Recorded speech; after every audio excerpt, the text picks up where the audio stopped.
My first memory of a horse was, before I could walk.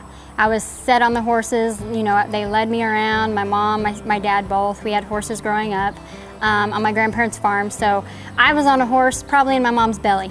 So that's my first memory of a horse. I can actually remember the horse's name. His name was Moon. He was a very fast horse.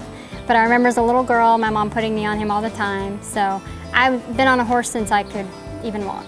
My parents didn't compete or anything. We grew up on my grandparents' farm.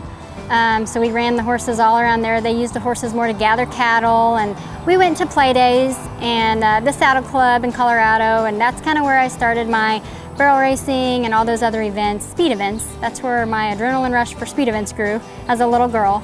And I never had a finished barrel horse, so I always had to train my own when I had no idea what I was doing. I'd watch all kinds of videos, and just growing up, then I didn't appreciate it. I didn't like it, obviously, as a little girl.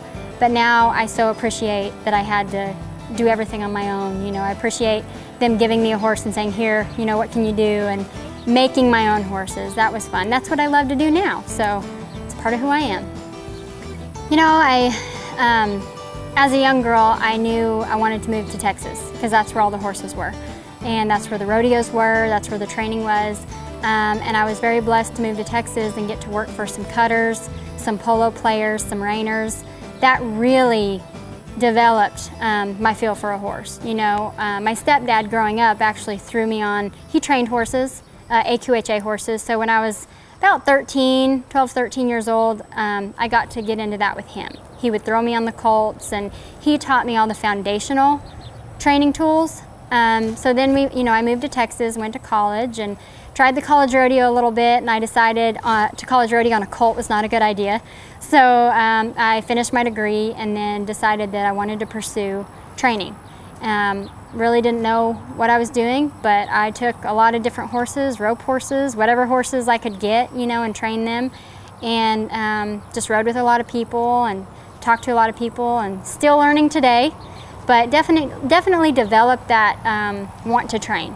It's always been in me, and I think teaching is a better word than training. I love to teach horses, I love to teach people. And then, I went on to try to rodeo a little bit, futurity first, I was successful doing that, and I do like it.